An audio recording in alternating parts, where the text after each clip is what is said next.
So, it is the Thanksgiving season here in the United States. We have a holiday on the third Thursday in November that's called Thanksgiving, and it's a day when we give thanks to the Lord for all of the blessings, the goodness, the mercy, the grace he has bestowed upon us. And I recently started studying Psalm 105.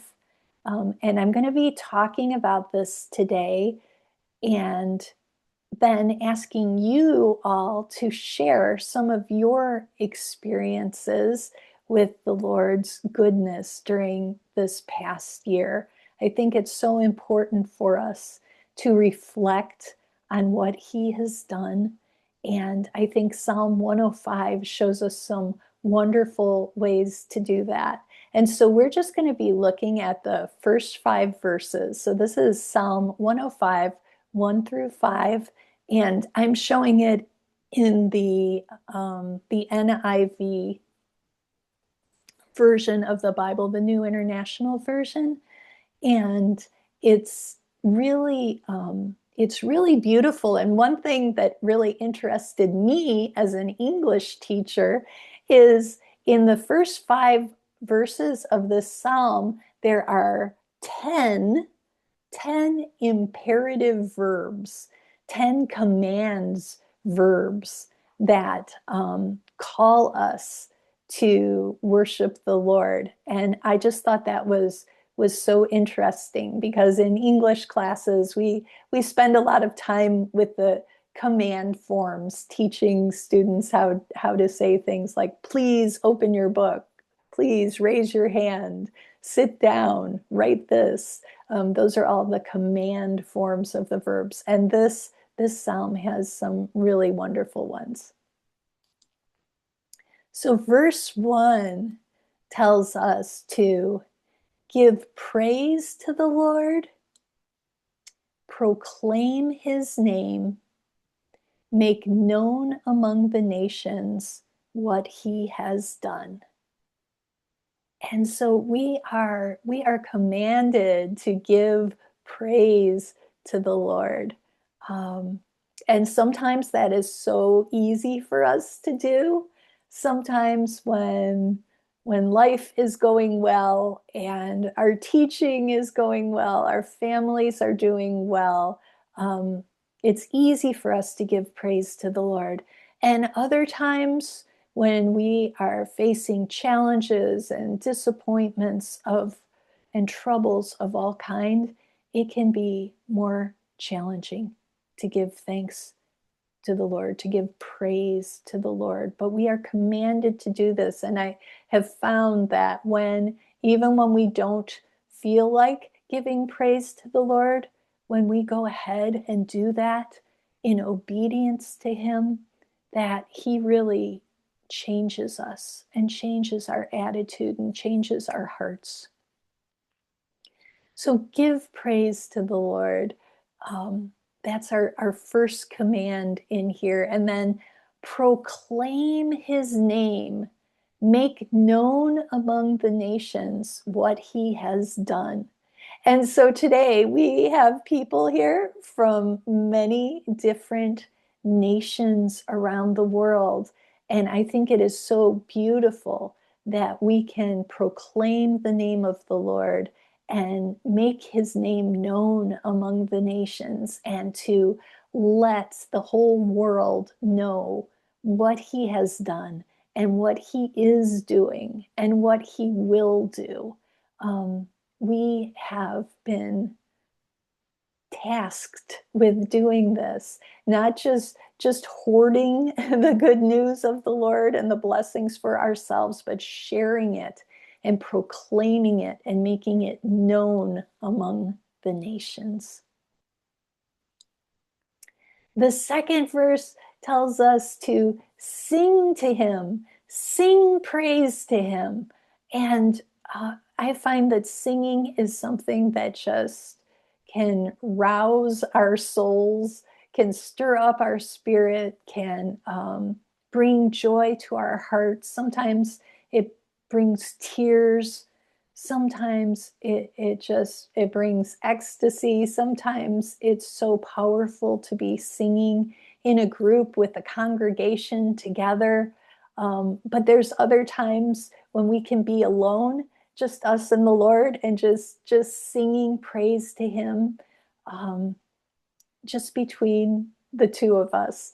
The Lord loves to hear our voices sing, even if we don't have beautiful singing voices. And if any of you have heard me sing, you know I do not have a beautiful singing voice, but I do not let that stop me from praising the Lord. So we are commanded to sing to Him, sing praise to Him, tell of all His wonderful acts. So many things that God has done in our lives. I have been reflecting on the past year, some of the things that He has done, and some of the family members that I have been praying for have grown closer to the Lord and have grown in their faith to Him. I have seen the Lord providing for our every need. I have seen the Lord bringing more and more students and teachers who are eager to learn about God, to read the Bible, to hear the gospel message as they're learning English. It has been so exciting and so wonderful, and only God can do this. And so we need to take the time to tell about these wonderful acts for ourselves so that we remember them, and also for the benefit of others so they are aware of what He is doing. The next verse says, glory in His holy name. Glory in His holy name. And I thought about that. And when we glory in something, it's what we take pride in. It's what we promote. And some of us, I know I have in the past been guilty of glorying in my own works or achievements, or the works, the things that I have done, or glorying in the things that I might have. But God wants us to glory in Him, glory in His holy name. Nothing else that we have is worth glorying in. Nothing of ourselves, but just in humility, casting aside our crowns and glorying in His holy name.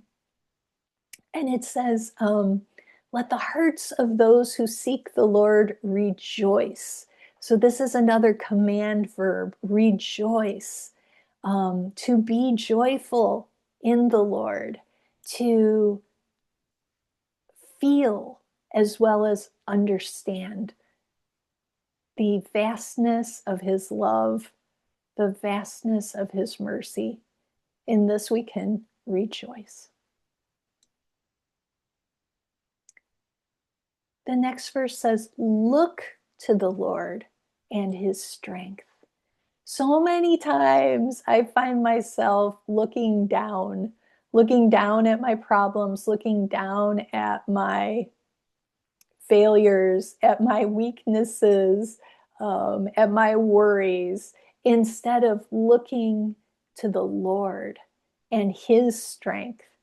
You know, it's obvious that I don't have the strength to do all that needs to be done, but He does. He is more than capable.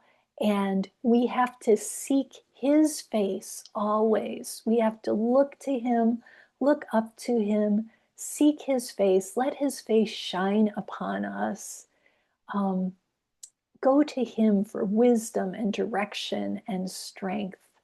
When I'm feeling worn out and worried and weary and discouraged, it's because I've been trying to do things in my own strength and not looking to the Lord and his strength, not looking to his face and getting encouragement from him. And so this is such an important reminder as well.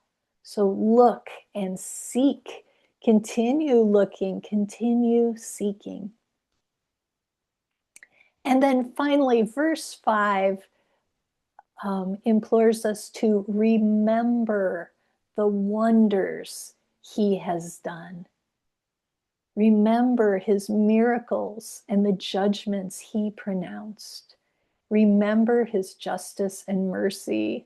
Remember his creation. Remember what he has done for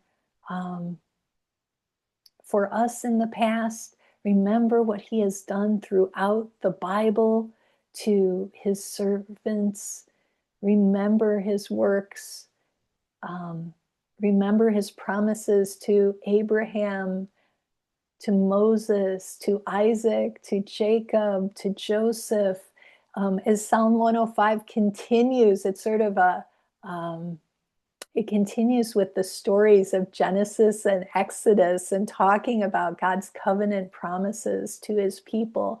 And we are to remember these, bring them to mind. So this morning I was going through my prayer journal, and I'm not always faithful in writing in that every day, but it's such a good practice to write down your prayers and how the Lord is answering them and the things that are happening in your life, because you can go back over those and remember them. And as I went through those, I was remembering some of the amazing things that God has done over the past year, and remembering his miracles and remembering just the beauty, the mercy, the love he has shown us. And so, what I would like to do is to take some time together for us to share a way that you personally have seen God's goodness in your life or in the lives of your students during this past year. We would love to hear these stories and to share them with one another among the nations. And so what I'm going to do at this point is stop recording as we share these stories. We'll share them among ourselves, but we don't necessarily need to record them and broadcast them over the entire internet. So, but for those of you who are just viewing this video, take a moment now and think about it, a way that you have seen God's goodness in your life or in the lives of your students in this past year. We thank you.